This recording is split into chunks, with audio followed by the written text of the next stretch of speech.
عید خوشی کا نام ہے، اپنے رشتہ داروں سے، اپنے بہن بھائیوں سے جڑنے کا نام ہے۔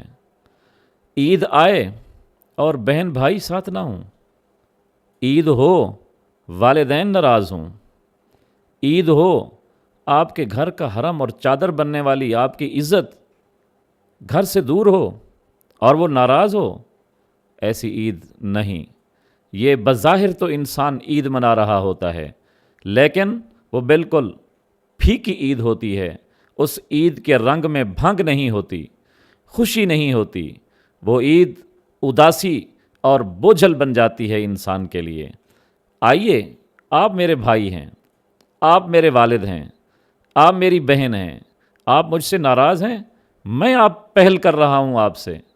البادئ بالسلام بریء من الکبر، میرے نبی صلی اللہ علیہ وآلہ وسلم نے فرمایا، سلام میں پہل کرنے والا، بول چال میں پہل کرنے والا تکبر سے بری ہوتا ہے۔ میں اپنی انا کو قربان کر رہا ہوں، آپ بھی اپنی انا کو قربان کر دیں، رشتوں کو بچا لیں۔ بہن بھائیوں کے بغیر بھی کوئی عید، والدین کے بغیر بھی کوئی عید۔ سوچو، آج تو ہم اپنے والدین اور بہن بھائیوں کے بغیر جان بوجھ کر عید منا رہے ہیں۔ کل کو ایسا دن بھی آ سکتا ہے آپ نہ ہوں اور عید کا دن آ جائے، آپ قبر کے مہمان ہوں اور عید کا دن آ جائے، بہن بھائی قبر کے مہمان ہوں اور عید کا دن آ جائے، تو ہم کہاں جائیں گے؟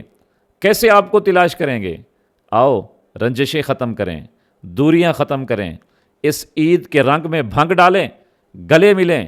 اگر کوئی ناراض ہے اس کے پاس فون کال کیجئے کہ میں آ رہا ہوں، اچانک اپنی بہن کے گھر پہنچ جائیے، اس بہن کو جا کر ملیے، عیدی دیجئے، عید کی مبارک دیجئے۔